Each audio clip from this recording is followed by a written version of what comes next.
El ministro Iván Lima mencionó que es fundamental conocer la sentencia contra Yanine Áñeza, donde mencionó que la renuncia que hubo en su momento de Adriana Salvatierra nunca fue documentada, solamente fue de boca y tampoco tenía sucesión constitucional, porque de acuerdo a ley el que debió asumir la presidencia ha sido Susana Rivero, quien era vicepresidenta de los diputados. Entonces Yanine Áñez nunca hubo sucesión constitucional. Lo cierto es que Yanine Áñez, antes de ser presidenta, todavía cuando era senadora, ya daba órdenes a la policía y los militares y hizo uso del helicóptero presidencial cuando ella solamente era una simple senadora. Entonces acá cabe indicar que ya todo estaba planificado entre los policías y los militares, donde le estaban dando todo su respaldo a la dictadora Yanine Áñez. El ministro ha rechazado también el comentario que ha realizado el relator Diego García Sayana, donde ha pedido respetar, ha pedido respeto y todo ha dicho claramente, esta sentencia no lo anula nadie porque Bolivia es un país independiente. Yanine Áñez tiene que responder por su decreto, también tiene que responder por todos los daños económicos que hizo a Bolivia. Yanine Áñez ingresó y por órdenes de otros empresarios y de países golpistas empezó a desmantelar las plantas, así como la planta de Uria. Hubo una serie de plantas que Yanine Áñez paralizó y empezó a desmantelar para que Bolivia nunca ingrese al camino de la industrialización, y todo eso tiene que responder esta dictadora porque le ha hecho mucho daño a los bolivianos. Por lo tanto, ese es uno de los temas que podría ser sujeto de revisión en un recurso de apelación. Por el momento tenemos una sentencia y un criterio del tribunal que dice que son 10 años de privación de libertad en el caso de Áñez, de Calimán y de Calderón, que son los tres actores responsables del golpe de Estado del año 2019 directamente en la consumación de los hechos que se han investigado. Ministro, pero para refrescarnos un poquito la memoria, si podemos hacer una breve cronología de cómo es que se inició entonces este caso golpe de Estado 2, quién fue el demandante, por favor, si vamos a poder explicar un poquito más al boliviano para que tenga ya un poquito de recuerdo. Sí, a principios de la gestión de gobierno se toma una decisión que tiene que ver con la determinación de nuestro Ministerio Público. Cuando me refiero al rol que tiene el Ministerio Público y el órgano judicial, este debe ser activado en función a datos procesales. Y en este caso teníamos dos procedimientos o dos acciones en curso: golpe de Estado 1, golpe de Estado 2. El caso de golpe de Estado 1 es un proceso que está en etapa preparatoria, que todavía tiene un desarrollo pendiente, principalmente porque no se están tomando declaraciones de actores que han sido parte del inicio de investigación. Me refiero a Luis Fernando Camacho y otros actores que en ese caso están obstaculizando el desarrollo de ese proceso. El caso golpe de Estado 2, que tiene origen común, tiene una etapa preparatoria destinada a establecer la cadena de causalidad de los hechos que han determinado que la ex senadora Áñez asuma el gobierno en el país. Por lo tanto, había que separar del caso golpe de Estado 1 a los actores de estos hechos. Me refiero a la ex senadora Áñez, militares y policías. Este caso, por lo tanto, inicia a partir de un momento histórico claro. El momento histórico que tenemos que tomar en cuenta, el hecho inicial que se presenta en este caso, tiene que ver con la situación,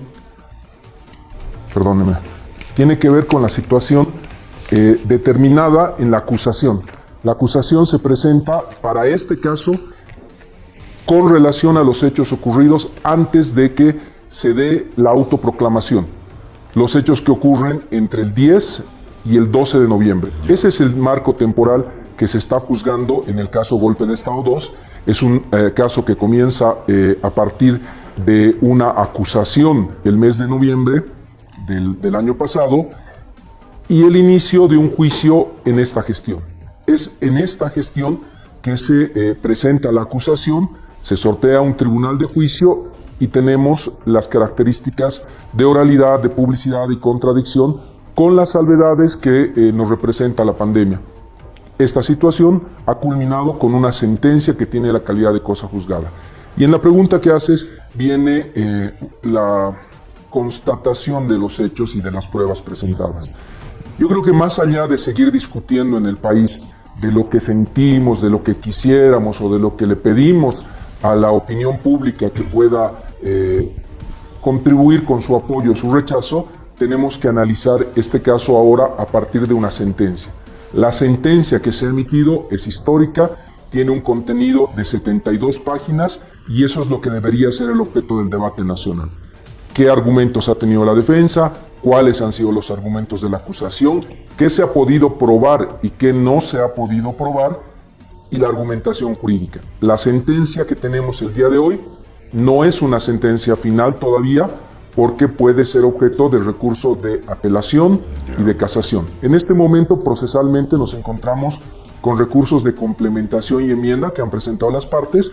Es previsible que la próxima semana el tribunal que conoce el caso resuelva esta situación y una vez que las partes sean notificadas van a tener 15 días para presentar sus argumentos, que ya no pueden ser de naturaleza mediática o política. Ahora vamos a tener que hablar de derecho, de argumentos jurídicos que vayan a destruir esta sentencia. El criticar a la sentencia sin argumento jurídico no pasa de ser un acto de irresponsabilidad. Justamente hay bastantes críticas, observaciones a la sentencia, ministro. ¿Cómo se toma estas observaciones que se tiene en cuanto a la independencia de poderes, también la justicia que hay en nuestro país?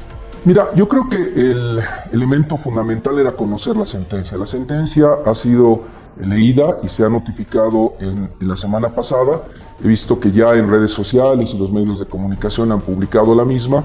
Es un documento de conocimiento de todo el país. Estas más de 70 páginas de la sentencia tienen que tener una crítica de todos los actores luego de su lectura. Lo que yo veo es que muchos de los actores, políticos especialmente, la han criticado sin haber leído la sentencia y era la posición del gobierno. Nosotros vamos a comentar, vamos a argumentar sobre la seriedad de la sentencia y sus alcances en función a tener conocimiento de la sentencia. Ahora conocemos la sentencia y creo que es fundamental entender la ratio decidendi de esta sentencia. ¿Cuál es el fundamento jurídico para sostener que en Bolivia ha existido un golpe de Estado? Y son, me parece a mí, 3 argumentos fundamentales que tienen que ver con la renuncia de Adriana Salvatierra. La sentencia ya dice con claridad, como se ha establecido en una ley contra el acoso político y violencia a la mujer por el Tribunal Constitucional, sentencia 52-2021, que Adriana Salvatierra no podía renunciar mediante una declaración en medios de comunicación. Su renuncia tenía que ser voluntaria, escrita y ante el Tribunal Electoral. No existió esa renuncia. Revisada. Se han revisado los archivos del Senado y están todas las pruebas que evidencian las declaraciones de secretarios generales, funcionarios y los hechos están constando en pruebas evidentes. El segundo elemento que me parece que es fundamental es asumiendo, porque en un juicio se va descartando hipótesis, asumiendo que eventualmente existiera una renuncia de Adriana Salvatierra. Quien estaba en línea de sucesión era Susana Rivero, primera vicepresidenta de la Cámara de Diputados. Si bien, y hay que ser muy claros en esto, Víctor Borda había tenido una renuncia obligada porque estaban por matar a su hermano y lo estaban torturando desde el día anterior, hay una primera vicepresidenta en funciones. Y la sentencia es contundente. Quien debió haber asumido la primera investidura del país en sucesión constitucional se llama Susana Rivero, porque Susana Rivero termina de presentar su renuncia el 14 de noviembre y la misma es aceptada luego de 2 semanas, 1 semana y media después por la Cámara de Diputados. Ella estaba en funciones como diputada y como presidenta de la Cámara de Diputados. Ha sido objeto de una discusión constitucional y el Tribunal Constitucional ya se ha pronunciado en la sentencia 52-2021. Ya el tribunal ha establecido ese hecho como una verdad jurídica que tiene calidad de cosa juzgada. Y les decía, el tercer elemento, que es para mí fundamental. Ha habido una decisión previa a esa autoproclamación en un hemiciclo vacío, sin quórum. Ha habido decisiones y determinaciones que han sido de público conocimiento, en los cuales la ex senadora Áñez ha convocado a las Fuerzas Armadas y a la policía a que puedan intervenir en actos de protesta pública que se daban en la ciudad de La Paz como presidente del Senado, mucho antes de ese 12 de noviembre. El día anterior, el 11, ella ya declara ante los medios de comunicación como presidente del Senado. En ese momento ella no tenía ninguna calidad de presidenta del Senado. Y también ha quedado claro y contundente que ella no tenía ninguna prerrogativa constitucional para hacerlo, porque el ministro de Defensa, el ministro Zabaleta, había renunciado recién a la 1 de la madrugada del día 12 de noviembre. Quien ejerce mando sobre Fuerzas Armadas es el capitán general de las Fuerzas Armadas, a través de su ministro de Defensa. La relación de fechas en la sentencia está ya muy clara. Ella se adelantó en un plan que había sido trazado para dar un golpe de Estado en este país. 2 días antes de que se invista a sí misma como presidenta, ya estaba dando órdenes a los militares y a los policías. Y por eso han sido condenados. Militares y policías le hacían caso. Le otorgaron un equipo de seguridad, le permitieron utilizar un helicóptero que solamente puede usarlo el presidente, aterrizar en el colegio militar, ir a rendirle cuentas a Camacho, al hotel donde estaba este señor, y estar resguardada en el comando de la policía. Todas estas determinaciones y situaciones son descritas en la sentencia con precisión, de testigos, de hechos, de documentos y de argumentos jurídicos. Ha habido un golpe de Estado con intervención de la policía en un motín, que es algo que daña la imagen y el honor de los policías. Han intervenido los militares en esta situación y la ex senadora, violando el artículo 169 y 170 de la Constitución, violando todos los reglamentos, se ha autoinvestido, se ha proclamado, viniendo de un partido que tenía el 4% de apoyo popular, como presidente del país. Aquí nunca hubo un vacío de poder. Adriana Salvatierra era presidenta del Senado, Susana Rivero era presidenta de diputados. Y esto es lo que dice la sentencia. Y es de lo que se tiene que discutir ahora en la apelación, la cual, entendemos nosotros, debe darse en los máximos términos de independencia y resguardo al Tribunal de la Paz que va a conocer esta apelación. Yo creo que ese es el escenario de discusión que tenemos que dar, de hechos, de argumentos y no de sentimientos. Los sentimientos están fuera del margen de los análisis jurídicos. Ministro, ¿y ahora cuál es el alcance de este informe presentado por el relator Diego García Sayán y también de la ONU? Mira, nosotros con el canciller el día martes a las 4 de la mañana vamos a presentar nuestros comentarios al informe del relator. El informe se presenta en Ginebra ante el Comité de Derechos Humanos de Naciones Unidas. El gobierno de Bolivia ha pedido intervenir a la conclusión del informe. Nuestra posición va a estar en función al informe que presente el relator. Nosotros llamamos a la reflexión al relator García Sayán. Hay un código que regula el trabajo que él debe realizar. Él no viene a juzgar casos concretos y definitivamente no puede realizar ninguna afirmación sin previamente haber trasladado al Estado boliviano sus observaciones y habernos permitido presentar los argumentos que reflejan la posición del pueblo boliviano. Yo creo que en la argumentación que él ha tenido en el informe, y lo hemos reconocido todos los bolivianos, se ha llamado a un diálogo constructivo por la transformación de la justicia. Los 5 tweets que se emiten la semana pasada están fuera de contexto. Están fuera del contexto de ese informe y no puede entenderse en la labor de un relator que está terminando su mandato justamente ahora, que se puede emitir esos cinco tweets. Un funcionario del nivel que tiene él debe tener su comportamiento atado al reglamento que regula sus funciones en todo momento. Y esos 5 tweets no tienen el contexto que refleja el reglamento. Debieron habernos comunicado, debieron habernos permitido dar todos los argumentos y poder responder en ese contexto. Por eso nosotros vamos a ser respetuosos del reglamento y del trabajo del relator. Nuestra posición como gobierno la vamos a reflejar y la vamos a expresar el día martes a las 4 de la mañana, una vez que él termine la presentación de su informe final en Ginebra. Esa es la posición que tenemos, no vamos a ni adelantarnos como pasó con muchos que hablaron de la sentencia antes de leerla, sin antes escuchar oficialmente lo que tiene que decir el relator en Ginebra. Ahí escucharán la posición del gobierno boliviano, respetando siempre esto que para nosotros es fundamental como gobierno. Vamos a buscar justicia, memoria, verdad y justicia para las víctimas de las graves violaciones de los derechos humanos, porque ese es el mandato que nos ha dado el pueblo boliviano y el compromiso del presidente Arce cuando recibe el informe del GIEI. Ese es el motivo por el cual nuestra posición va a ser conocida recién el día martes en horas de la madrugada. Ahora, ministro, ¿es evidente de que estos informes podrían eliminar la sentencia? No, de ninguna manera. En realidad el relator García Sayán no se ha referido a la sentencia, creo que se ha referido a una mezcla en 5 tweets de 2 juicios diferentes. Creo que ahí vamos a esperar su pronunciamiento oficial.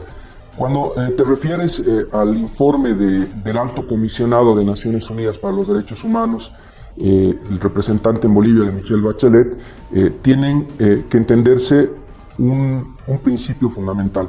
Lo que hicimos nosotros cuando vino García Sayán es firmar un protocolo para que se observe los juicios en Bolivia. No solamente este juicio del golpe 2. El relator va a poder observar juicios en los cuales estén afectados los derechos humanos, juicios en los cuales exista algún compromiso de interés público necesario en el que ellos puedan observar este tipo de procesos. Y este protocolo tiene el consentimiento de todas las partes, inclusive de las partes imputadas y de todos los actores políticos. Lo que ha dicho en este momento la oficina del Alto Comisionado es una constatación fundamental. El caso Golpe de Estado 2 debía llevarse en la vía ordinaria. Esto lo puedo afirmar porque ellos no han observado el juicio ordinario. Son 6 observaciones que hacen y ninguna tiene que ver con la competencia como malinterpreta Mesa o la misma defensa de la señora Áñez. El relator no ha cuestionado la competencia de este tribunal. No dijo este caso debió haberse llevado por la vía de un juicio de responsabilidades. Son 6 observaciones, les decía, que tienen que ver con temas estructurales de la justicia boliviana en los cuales estamos trabajando. Lo que tiene que ver con la detención preventiva en el país. Es una constatación que tenemos que mejorar ese aspecto. Hay la necesidad en el país de que el delito de incumplimiento de deberes cumpla el estándar máximo de protección de los derechos humanos. Y el mismo comunicado lo reconoce. El gobierno del presidente Arce ha modificado ese delito. Se ha presentado una ley que fortalece la lucha contra la corrupción y ya ese delito no está en el ordenamiento jurídico boliviano. Tergiversa la defensa de la señora Áñez y dice ahora me han aplicado un tipo penal que ya estaba derogado, que ya no estaba vigente. Cuando sabemos que en materia penal siempre va a aplicar el tipo penal más favorable al imputado. La ley puede llegar a ser retroactiva. Y acá lo fundamental es que la acusación y el juicio se realizaron por un tipo penal bajo control de la defensa de la señora Áñez. Lo que tiene que discutirse en ese juicio es el tipo penal vigente cuando ella cometió el delito. Y eso es lo que ha ocurrido en este caso. Es un tema técnico que nosotros lo hemos respondido y que el relator ha reconocido como un avance en el país. Hemos precisado ese tipo penal. Los otros aspectos que tienen que ver con la pandemia, con que no se hubiera realizado un juicio presencial entre todos los actores, el mismo relator lo reconoce. Es un tema en el cual se ha preservado la declaración inicial y la final de la ex senadora Áñez con la presencia física de los jueces. Los jueces han ido a verla presencialmente al inicio en su declaración inicial y en la declaración final, y ese es el estándar de protección de derechos humanos. Cuestiona el relator el juicio de rebeldía de Calimán y de Calderón, y nosotros lo hemos planteado con claridad. La defensa pública ha utilizado sus recursos, la defensa pública corresponde al Ministerio de Justicia para defender a estas personas que han sido declaradas rebeldes, que tienen el derecho de presentarse al país, de recurrir, de presentar apelación. Ellos han voluntariamente omitido estar presentes en este juicio, pero se les da todas las garantías para que puedan apersonarse y asumir su defensa en este juicio. No podemos hacer otra cosa que no sea declarar la rebeldía y darles todas las condiciones de defensa. Y finalmente, el tema de los testigos, que afectó a todas las partes, deberá ser objeto del recurso de apelación. Yo creo que los aspectos que se ha observado en palabras del alto comisionado son aspectos procesales que se van a superar que se van a mejorar y que los vemos con un espíritu constructivo. Hay que mejorar la justicia penal en el país. Para eso estamos trabajando y lo que tenemos que hacer es seguir superando este estándar máximo de protección de derechos humanos. Por eso los hemos invitado, por eso estamos escuchando a la comunidad internacional, porque estamos comprometidos con el debido proceso. Ministro, hay un aspecto que insinúa mucho la oposición a nuestro país y más que todo también lo confirma, que la sentencia de Yanine Áñez ya dejaría sin efecto la elección del presidente Luis Arce. Son aspectos que se está tergiversando. Un juicio penal, un proceso como este, no tiene un efecto sobre una elección de voto popular que tiene naturaleza constitucional, se regula por preclusión y por principios electorales. La elección del presidente Arce, el 55% de apoyo del pueblo boliviano, es un hecho jurídico constitucional consolidado que de ninguna manera un proceso penal podría dejar sin efecto. El razonamiento es muy burdo. Se dice, si Áñez fue una presidenta de facto, ninguno de los actos que realizó durante el tiempo que estuvo como gobernante tiene existencia. Y eso es absurdo.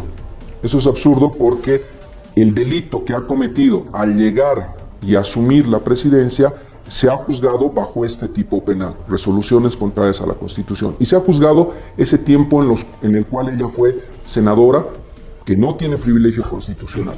Lo segundo, los decretos que ha emitido. No pierdan la paciencia la oposición, se van a juzgar. Se va a juzgar la corrupción al ampliar un contrato a Fundempresa por 15 años sin ningún argumento. El crédito al FMI que nos ha causado millonarias pérdidas. La destrucción de la planta de Bulo Bulo. Lo que hicieron con el Mutún. El daño que le han causado al país en cada uno de los ministerios. Se va a juzgar y va a ser parte de un proceso penal independiente, con todas las garantías del debido proceso, y también el Decreto Supremo de la Muerte, el Decreto 4078, que ha sido firmado por Áñez y ese gabinete para ordenar a militares y policías que salgan a reprimir impunemente al pueblo boliviano y que ha terminado con la muerte de bolivianos, van a ser objeto de un proceso, y un proceso que en este momento está en curso, porque es otro de los elementos que creo que hay que dejarle claro al país.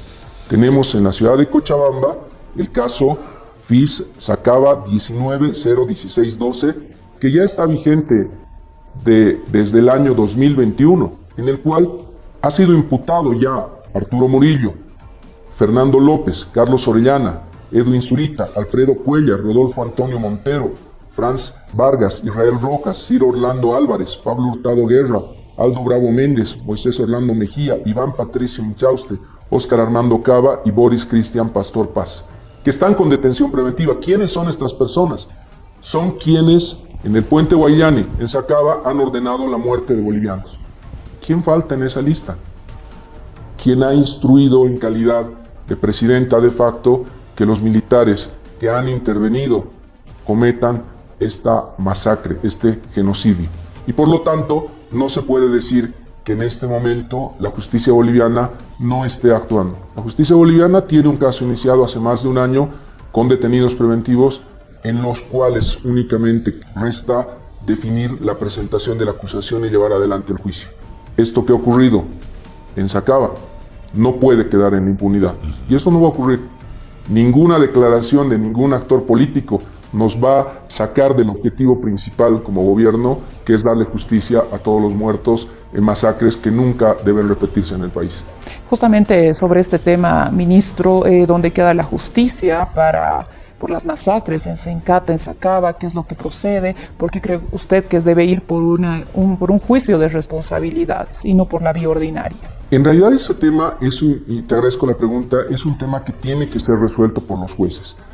El tema de Sencata es el caso Fiscalía, el Alto Nurec 20, 323, 380, también ahí está imputado Murillo, está Valverde, Luis Valverde Ferrufino, está Pablo Arturo Guerra, Franco Orlando Suárez, Moisés Orlando Mejía, Rodolfo Antonio Montero, el ministro Zamora está imputado, Luis Fernando López Julio, Julio César Tamayo, Iván Rojas del Carpio, Julio William Cordero Alborta y Aldo Bravo Méndez. Hay procesos por las masacres que están en este momento en la justicia ordinaria. Quienes han dado órdenes, quienes comandaban a las fuerzas policiales y militares que han llevado a la masacre de bolivianos están siendo juzgados en la vía ordinaria. Por eso creo que faltaba y les agradezco por este espacio de aclararle al pueblo boliviano que hay casos que están ya en la justicia ordinaria, en los cuales se está procesando, se está investigando y están a punto de pasar ya a la etapa de juicio oral, público y contradictorio por las masacres. No es que el gobierno del presidente Arce no ha cumplido el mandato del pueblo boliviano. Los casos están, los detenidos preventivamente están, y las declaratorias de rebeldía de los exministros están en proceso de extradición de López Julio y de Murillo, que eran las personas que estuvieron a cargo de estos hechos. Por lo tanto, no es una discusión si es ordinario juicio de responsabilidades. Estamos llevando en la vía ordinaria los casos contra quienes han sido los militares, ministros y policías que han actuado en las masacres. Lo que queda por definir, y es un tema de la justicia boliviana, es la responsabilidad de Áñez en estos hechos. Y su responsabilidad está plasmada en un decreto supremo, el decreto de la muerte. Se le incorpora a estos juicios, se le hace un juicio de responsabilidades. No es una opinión ni es una decisión de la clase política boliviana, es una decisión de nuestra justicia, del Tribunal Supremo, del Tribunal Constitucional, y ya los casos están en curso de tramitación. Yo les quiero informar que el fiscal general del Estado, en el caso de la empresa boliviana de alimentos, ha presentado ya una acción de amparo constitucional, está en la sala constitucional segunda de la ciudad de La Paz. Esperemos que en los próximos días se dé la audiencia sobre este caso, en el cual va a quedar claramente definido por la justicia constitucional si lo que corresponde es el enjuiciamiento en la vía ordinaria o en la de juicio de responsabilidades. Esto no es un tema en el que debamos los políticos opinar. Esta decisión de la competencia de dónde se enjuicia a Áñez por el decreto supremo de la muerte es una decisión de los tribunales de la justicia boliviana. Y esto se va a ver en este amparo constitucional y en otras acciones que están en este momento en curso. Hay que ser muy claros en relación al golpe de Estado 2. Áñez ha presentado excepción de incompetencia. Ha sido rechazada su excepción. Ha apelado, se le ha rechazado. Ha presentado acciones constitucionales, se le han rechazado. El caso golpe de Estado 2 tiene calidad de cosa juzgada en la vía ordinaria y esa es una verdad jurídica definitiva en el país.